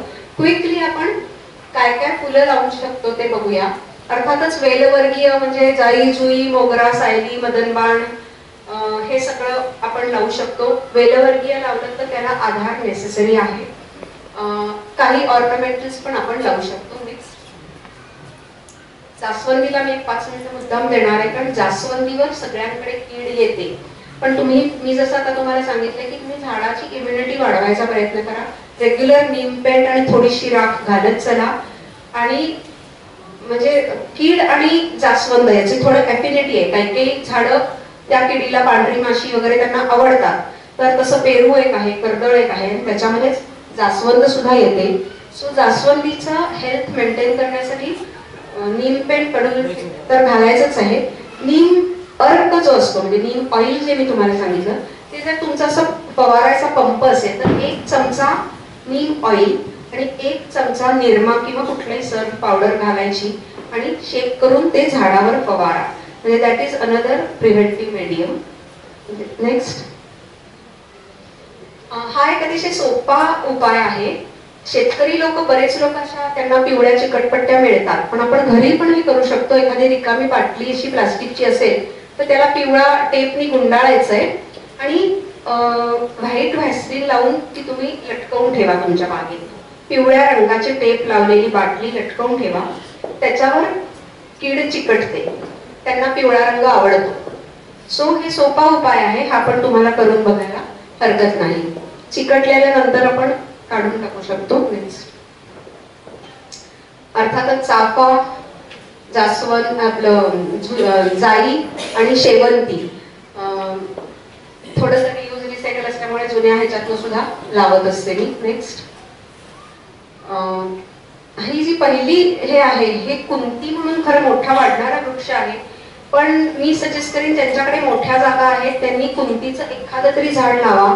अत्यंत सुवासिक फुलं असतात, म्हणजे अत्यंत सुंदर मधुर सुवास असतो आणि रिपीटेडली फुलं येतात आणि भरपूर मधमाशा येतात. सो कुंती एक झाड आवर्जून लावा. बाकी तर बोगनवेल आहे, टॅकोमा आहे. माझ्याकडे असे मोठे ड्रम्स, जी आता माझी जुनी 10-15 वर्षाची झाडं आहेत ती मोठ्या ड्रम्स मध्ये लावलेली आहेत. कारण ती आता म्हणजे त्यांना वय आहे त्याच्यामुळे त्यांना त्या ह्याच्यात घालूनच आम्ही वाढवतो. नेक्स्ट, फुलवेलींमध्ये तर खूप आहे. इथे पहिलं आहे ते लसम्या वेल आहे, दुसरा अलमंडा आहे, गोकर्ण आहे आणि हा पॅट्रिया, हा एक अत्यंत सुंदर वेल आहे. ज्यांना थोडं ऑर्नामेंटल कमानीवर लावायचं आहे, दर्शनी भागात लावायचं आहे तर पॅट्रिया किंवा भिरभिर म्हणून आहे, त्याचा वेल पण तुम्ही लावू शकता. नेक्स्ट, हा क्लस्टर ब्लू व्हाईट म्हणून सुंदर फुलं येतात, तो पण एक वेल छान आहे. किंवा थंबर्जिया सगळ्यांना माहीत असेल कारण खूप कॉमन आहे. याच्यातली निळी फुलं किंवा पांढरी फुलं असा वेल याच्यात मिळतं. नेक्स्ट, अर्थातच बागेचा राजा गुलाब, पण त्यामध्ये मी जास्त देशी गुलाब लावण्यावर माझा भर असतो. हा गुलकंदाचा गुलाब आहे आणि हे 2 साधेच पण देशी गुलाब आहेत. गुलाबाला लोक म्हणतात की म्हणजे हायब्रिड जे लोक लावतात ते केमिकल पाहिजेच, पण आमच्याकडे आम्ही स्ट्रिक्टली कोणालाही नाही, म्हणजे सर्व झाडांना जसं आम्ही एक सांगितलेलं आहे की केमिकल फूड घालणार नाही, तुम्हाला जे काही घ्यायचंय ते तुमचं तुम्ही खाली मातीत करूनच घ्यायचंय. सो आपल्या झाडांना पण आपल्याला शिकवायला लागतं की सर्व्हायव्हर्स होणं किंवा खूप पॅम्पर त्यांना न करणं. नेक्स्ट जरबेरा आहे, हा पण एक सहज आणि भरपूर फुलं देणारा असा फ्लॉवर अरेंजमेंट साठी वगैरे पण वापरता येणार असं फुलझाड आहे. नेक्स्ट सो माती सकस असली तर अर्थातच श्रावण भाद्रपदात लयलूट असते फुलांची. इकडे हा बाल्सम आहे, बाल्सम पण विशेष करून सेमी शेड ज्यांच्याकडे असेल, छोट्या बाल्कन्या आहेत, खूप ऊन येत नाही, त्यांना हा बाल्सम पण खूप छान आहे. नेक्स्ट लिलीचे काही प्रकार आहेत. ही पहिली लिली आहे, हा टॅकोमा आहे, हा रेक्स बेगोनिया आहे. याची पानं पण सुंदर असतात, त्यामुळे ऑर्नामेंटल लीव्स म्हणून पण याचा तुम्ही वापर करू शकता. नेक्स्ट बोलता बोलता थँक्यू. लिली इथे तुम्ही बघताय मार्च लिली, म्हणजे फक्त मार्च मध्येच येते, पण ही कर्णालिली अतिशय सुंदर दिसते. लिस्ट मेंटेनन्स आहे, ही तुमची हारासाठी वापरली जाणारी स्पायडर लिली आहे आणि त्याचाच एक हा प्रकार आहे. सो लिली पण सहज सोपी येणारी आणि आपापल्या सीझन मध्ये फुलं देणारी आहे. नेक्स्ट हे तुम्ही बघताय की झेंडू एक तुमच्या ह्याच्यात 4 हे तुमच्या बागेत असावी, मोहरी, झेंडू, लसूण आणि पुदिना, त्यातला हे एक झेंडू. नेक्स्ट झाडांचं रिपॉटिंग इसेन्शियल असतं जेव्हा कुंडीमध्ये आपण करतो तेव्हा ते पण लक्षात ठेवा की त्यांना वॉटर लॉगिंग होणार नाही. नेक्स्ट पेस्ट प्रिव्हेन्शन, जसं सांगितलं की जास्त पाणी नको, माती थोडी खुरपत जा, नीम ऑइल स्प्रे करा, तुम्ही गोमूत्र पण वापरू शकता, चिली गार्लिक ठेचा करून त्याचं पाणी करून ते स्प्रे करू शकता. ऍटलीस्ट त्याच्यात दिलंय का मला आठवत नाही, याचा पाहिजे तर फोटो काढून घ्या. आणि काही कर्दळ आणि जास्वंद जसं म्हणलं ते प्रोन आहेत, तर त्याला आधीच प्रिव्हेन्शन करा. नेक्स्ट ज्यांच्याकडे स्नेल्सचा प्रॉब्लेम असेल त्यांनी असं जर पपईचं एखादं हे ठेवलं तर तुम्हाला त्याच्यावरती येतात त्याचा गोड वासानी आणि मग ते तुम्ही डिस्ट्रॉय करू शकता स्नेल्स. नेक्स्ट तर ह्या जसं मी म्हटलं की ही एक आमची आनंद यात्रा आहे आणि हे फक्त मी एकटी करू शकत नाही, तर एक कम्युनिटीचं आम्ही बॉन्डिंग केलंय. जसं आता ह्यांनी एक कम्युनिटीसाठी केलं, तुम्ही सगळे आलात, तुम्ही रिस्पॉन्स दिलात, तुम्ही काही हे पुढे न्याल. तसंच आमच्या इथे पण आता हे जे कम्युनिटी आहे की आता माझ्याकडे खूप प्रमाणात लीफ लिटर येतं, पण खूप जण आता मला आणून देतात. तर ह्यातले हे जे आहेत जोशी म्हणून भंडारकर रोडवर यांचा प्रचंड मोठा बंगला आहे आणि अत्यंत व्यस्त असतात. म्हणजे आज हॉलंड, उद्या जर्मनी, परवा ऑस्ट्रेलिया, परंतु ज्या रविवारी ते भारतात पुण्यात असतात त्या रविवारी ते आपल्या स्कोडातून पालापाचोळा घेऊन येतात माझ्याकडे. माझ्याकडे सिस्टीम अशी आहे, खाली 10ची बंडलं करून ठेवलेली असतात पोत्याची, रिकामी पोती घेऊन जायची आणि भरलेली ठेवायची. So he is doing this for past 12 years. तर ही जी कमिटमेंट आहे ही कमिटमेंटला खूप महत्व आहे आणि सातत्याला खूप महत्व आहे. आज मला वाटलं मी उद्यापासून सुरू केलं आणि मग मी 4 दिवसांनी बंद केलं, याला अर्थ नाही. मी तुम्हाला सांगेन तुम्ही take a very small step, take a baby step. फक्त 1 आठवड्यालाच मी हे करीन, चालणार आहे, फक्त सातत्य ठेवा. आणि ही आहे, मगाशी फोटो दाखवला, वैशाली माझी म्हणजे समोर राहते, ती बँकेत जॉब करते, खूप बिझी असते, पण तिला तिचा कचरा बाहेर जायला नकोय. सो तिची जी बकेट आहे ती 2 दिवसांनी तिचा झाडणारा माझ्याकडे आणून ठेवते, पण मग कधीतरी ती माझ्याकडे भाजी द्यायला येते. एक जण आहे वारत्याला राहतात आणि ते आम्ही दोघांनी एकमेकांना बघितलेलं नाहीये, पण ते दर 2 महिन्यांनी मला फक्त मेसेज टाकतात निर्माल्य केप्ट, आणि गेले म्हणजे 2016 पासून ते ठेवतायत. सो म्हणजे आम्ही दोघांनी एकमेकांना बघितलं, मी त्यांना सांगते आधी सांगितलं तर एखादी पपई खाली ठेवीन, तुम्ही घेऊन जा, पण ते सांगत नाही. म्हणजे खरं मी आता ते आणणार होते पण छोटंसं पॅकेट करतात कागदाच्या ह्याच्यात आणि सगळं निर्माल्य आणून माझ्या इथे ठेवतात. So commitment is important. छोटी स्टेप असले तरी चालेल आणि ती स्टेप आपण सातत्याने करू शकतो. त्यामुळे ते महत्त्वाचं आहे. Next, value addition to life अर्थातच खूप आहे. पक्षी म्हणजे सगळे आजूबाजूला येतात. फक्त साप येत नाही 5व्या मजल्यावर, कारण मला तीच एक भीती असते. There is always some safety factor. म्हणजे मी सुनीला नेहमी सांगते, कारण त्याची गडबड असते की तो पालापाचोळा घसकण आणून लिफ्टमध्ये घालेल आणि 6व्या मजल्यावर आणेल. तर एखाद्या काही बसलं असलं आतमध्ये तर मी खूप कॉशियसली करते. मी आधी त्याला थोडं, म्हणजे 10 जरी यायची असली तरी मी आधी थोडंसं काहीतरी त्याला हलवून बघते आणि मगच ते लिफ्टमध्ये घालते. So these are the fun factors of our waste management. Next, काही संस्मरणीय क्षण जे आयुष्यात या कचऱ्यामुळे आम्हाला मिळाले आणि म्हणजे त्यावेळेला काय वाटलं हे मी सांगू शकणार नाही. आदरणीय प्रकाशजी आमटे आणि मंदाताई आमटे, आणि हा फोटो तिथे टोमॅटो काढतायत. एक फोटो आहे माझ्याकडे, ते टोमॅटो काढून खातायत किंवा एक विड्याचं पान काढून त्यांनी खाल्लं. तर आमच्यासाठी हे खूप मोठं होतं, कारण खूप मोठे आहेत. हे जेरे लिप्स म्हणून फार मोठे बर्कली युनिव्हर्सिटी, म्हणजे अमेरिकेतली टॉपमोस्ट युनिव्हर्सिटी आहे.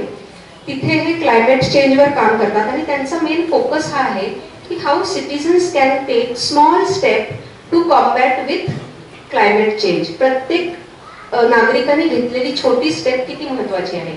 आणि ते आले होते बघायला. त्यांच्या नावावर अमेरिकेत एक आयलंड आहे, लिप्स आयलंड. ते आले आणि त्यांच्याबरोबर गच्चीवर कॉफी घेणं हे अर्थातच आनंदाचा क्षण होता. आम्हाला टेरी आणि US कॉन्सुल जनरल, म्हणजे मुंबईचे US कॉन्सुलेट यांनी आम्हाला ग्रीन हिरो हा पुरस्कार दिला. माझी मोठी मुलगी आहे ग्रीन हिरो पुरस्कार स्वीकारताना. आणि स्वतः US कॉन्सुल जनरल, म्हणजे आम्हाला एकदा फोन आला की US कॉन्सुल जनरल तुमच्या बागेला भेट देणार आहे.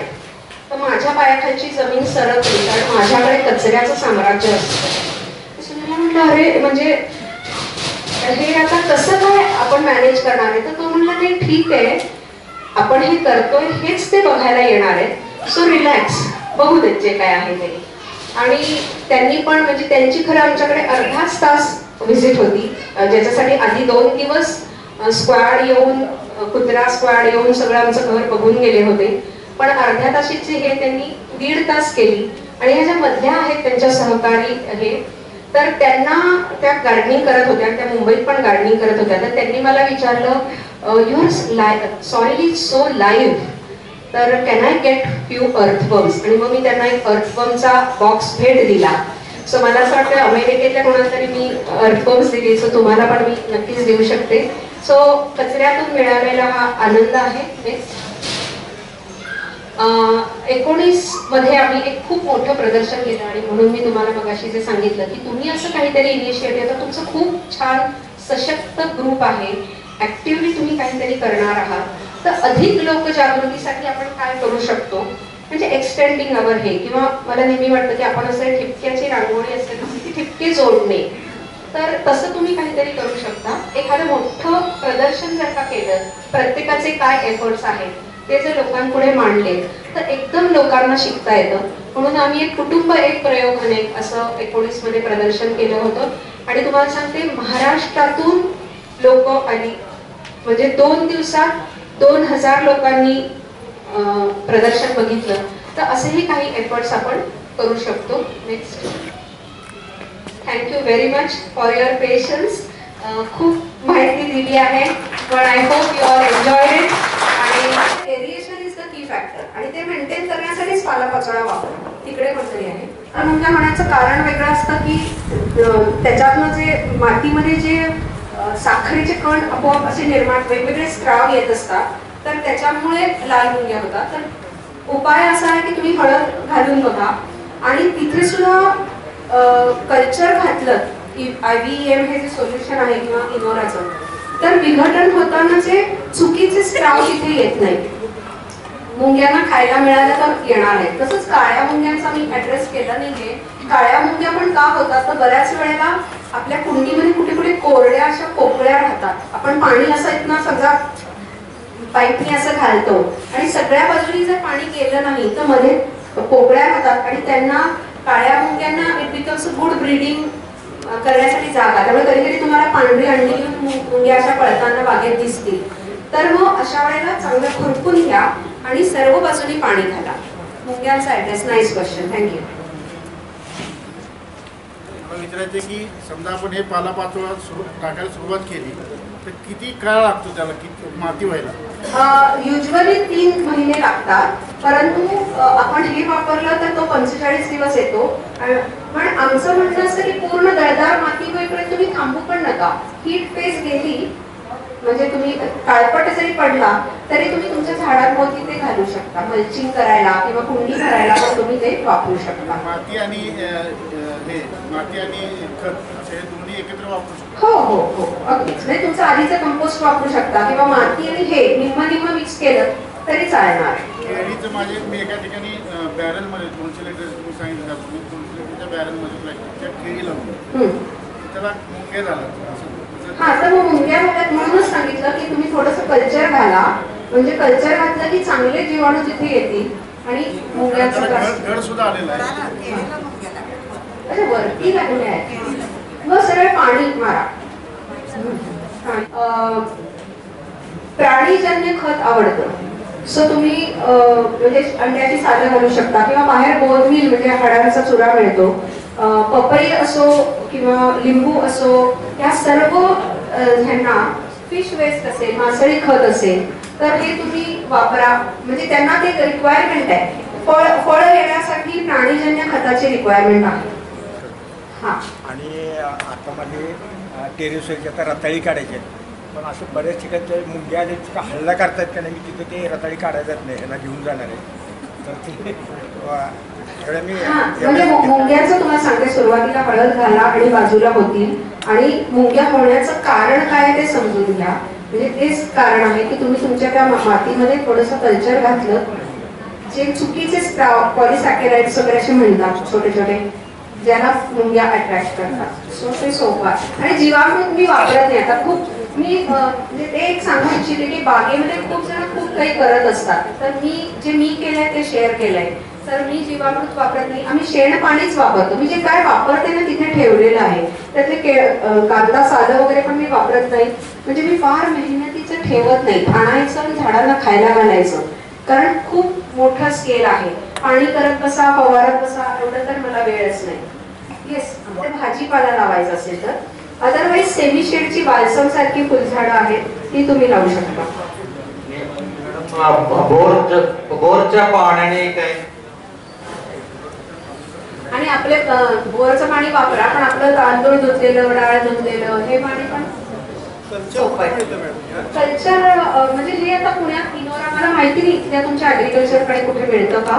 इथे काहीतरी नंबर असेल, त्याचा फोटो काढून घ्या आणि झाली मग एवढं लागत नाही. पण सुरुवातीला वापरा. आणि आपण फसतोय असं वाटलं तर नक्कीच रेग्युलर वापरा. म्हणजे I don't want you to go wrong.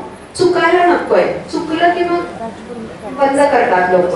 न चुकण्यासाठी एवढं करा. काय 180 रुपये किंमत असते. सो मी तुमचं मॉडेल फॉलो करतो, तुमच्याकडनं शिकलोय. थँक्यू. मी येऊन गेलेलो. तर डब्यामधलं जे मॉडेल आहे त्याच्यामध्ये फक्त मला म्हणायचं 60 दिवसानंतर तयार होतं. त्याच्यानंतर मला दरवेळी चाळून घ्यावं लागतं. मग ते काही थोडं राहतं प्रोसेसला पण राहिलं तरी बरं नाही ना. It is good. It is a slow release of nutrition. तुम्ही तसंच घाला. मी तर म्हणते यांना आता मी सांगितलं की अर्धवट कुजलेलं काळं झालेलं घातलं तरी चालणार आहे. आपल्याला पूर्ण दळदार माती होईपर्यंत थांबण्याची गरज नाही. इथे तुम्ही बघता आहे हे अर्धवट असलं ना असंच होतं. याच्यामध्ये तुम्ही मिरची, टोमॅटो, वांगी, भेंडी कुठलंही रोप लावू शकताय. तुम्हाला पूर्ण दळदार माती होईपर्यंत थांबण्याची गरज नाही. 2 प्रश्न आहेत. कंपोस्ट करताना त्यात शेंगाची फोलकट चालतात का? जे बायोडिग्रेडेबल आहे ते सगळं चालतं. इनफॅक्ट माझं सॉइल सर्किट नावाचं फेसबुक पेज आहे. तर त्या फेसबुक पेजवरती मी फक्त फोलकट या ह्याच्यावरती एक टाकलेला आहे म्हणजे व्हिडिओ की फोलकट ही हळूहळू रिलीज उशिरा कुजणारी आहेत आणि त्याच्यामुळे तुम्हाला स्लो रिलीज ऑफ न्यूट्रिशन आहे. सो शेंड्या सोडून सगळं चालेल. एकच शेंडीची माहिती मी महत्वाची तुम्हाला देणार आहे. इथे मी शेंड्यांचे 3 तुकडे करून वापरले, कारण शेंडी हा रिसोर्स आपल्याकडे रोज निघत असतो.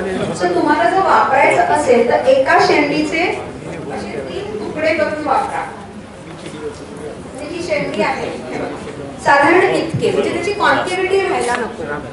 हा म्हणजे जर तुम्हाला वापरायचं असेल तर तुम्ही असं वापरू. त्याच्यामध्ये सहभागी आहेत. तर आपला तो एक कोर ग्रुप आहे, त्याच्यामध्ये भविष्यामध्ये आपल्याला मार्गदर्शन मिळू शकते. ज्या काही मनात शंका आहेत आपण प्रियाताईंचा नंबर पण ग्रुपवर शेअर करूया. आणि आपल्या हरित साताराचे जे काही मेंबर आहेत तर तेही आपल्याला मार्गदर्शन करू शकतील, प्रत्यक्ष तुमच्या टेरेसवर येऊ शकतील, मार्गदर्शन करू शकतील. कार्यक्रमाच्या सुरुवातीला मी ज्यांचा नामोल्लेख केला ते आपले साताऱ्याचे आणि नेहमी टेरेस गार्डन मध्ये चांगलं काम करणारे वनराज कुंकर हे या ठिकाणी उपस्थित राहिलेले आहेत. त्यांचा सत्कार मगाशी करताना नाव घेतलं, भविष्यात ज्यांची मदत होणार आहे ते वनराज कुंकर, त्यांचा सत्कार होत आहे. परसबाग हे व्याख्यान खरं तर ज्यांच्याकडे गच्छ आहे आता सध्या पुण्यामध्ये, पण माती कुठेच पाहायला मिळाली नाही त्यांची खंत आहे, कुठे शिल्लकच राहिली नाही. म्हणजे याचा अर्थ सिमेंटचे रस्ते. आपला सातारा अजून हरित आहे, हिरवागार शालू पांघरलेला अजिंक्य तारा आहे, सगळीकडे हिरवगार आजही मितीला आपलं दिसतं. म्हणून आपण एवढ्या संख्येने या ठिकाणी आलेला. आपल्याकडे खूप काम करण्यासारखं आहे. जास्तीत जास्त महिलांची संख्या मी खरं तर आमचं नियोजन एवढ्या आतल्या चौकातच होतं. किती खुर्च्या वाढवायच्या तर तुम्ही पाहत होता कार्यकर्ते सगळे आमचे कमिटीतले धावपळ करत होते. याच्यावरच या कार्यक्रमाला भरघोस प्रतिसाद मिळतोय. म्हणजे अशा कार्यक्रमाला प्रतिसाद मिळतो की ज्याच्यामध्ये श्रोत्यांना, ऐकणाऱ्यांना, सातारकरांना आनंद वाटतो. हा एक आम्ही यातनं बोध घेतलेला आहे. त्यामुळे पुढचे सर्व कार्यक्रम आमचे हरित साताराचे आपणा सर्वांना अगदी आनंददायक वाटेल आणि पुढच्या प्रेरणा देणाऱ्या आयुष्यातले असतील हा मात्र आम्ही संदेश तुमच्यापर्यंत पोहोचवतो आणि ही दखलही घेतो. आता खरं तर आभाराला जास्त वेळ घेत नाही, पण परसबाग संदर्भात ज्यांचा संपर्क करायचा त्या प्रगती पाटील आहेत. त्यांचा फोन नंबर आपल्याकडे असावा 87 88 13 99 54. 87 88 13 99 54 हे पॅम्पलेट ज्यांच्याकडे आहे त्यांच्याकडे तिथे संपर्क नंबर आहे. टेरेसवरचा जागा आपण वापरात घेणारे आणि मोकळ्या मनाने आपल्याला गार्डन अजूनही आहे सातारकरांना, त्यासाठी पण आपण हा सगळा ग्रुप आणि विशेषतः जे वक्ते आहेत त्यांना आपण त्याच्यामध्ये ऍड करणार आहे, कारण ते सतत तुम्हाला मार्गदर्शन करत राहतील. आता राहिला विषय त्यांनी जे आणलेली पुस्तकं आहेत त्या पुस्तकाकडे फार गर्दी करू नका. समजा संपले असं तुम्हाला वाटलं तर पुन्हा द्यायची आपण व्यवस्था करू. हरित साताराच्या कुठल्या ना कुठल्या तरी व्यक्तीकडे ती पुस्तकं राहतील, त्या ग्रुपवर मिळेल. आपण या ठिकाणी जास्तीत जास्त संख्येने सातारचं अजून हरित कसं होईल, अजून झाडं संगोपन कशी होतील, अजून आपला पहिल्यासारखा सातारा डोंगराच्या कुशीत हिरवागार कसा राहील या काळजीने आपण आला. या सातारावरती प्रेम दाखवलं. आपलं खरं तर संयोजकांची तुम्ही धावपळ केली, एवढे छान सातारकर, आपलं सर्वांचं आभार मानणं मला खरं हे योग्य वाटत नाही, पण कार्यक्रमाचा औपचारिकता म्हणून मी आभार मानणार आहे. पण तुम्ही आमच्या ऋणामध्येच राहावं आणि आम्ही तुमच्या ऋणामध्ये राहावं ही त्याच्या मागची भूमिका आहे. आपण आलात, आपल्या सर्वांचा आभार.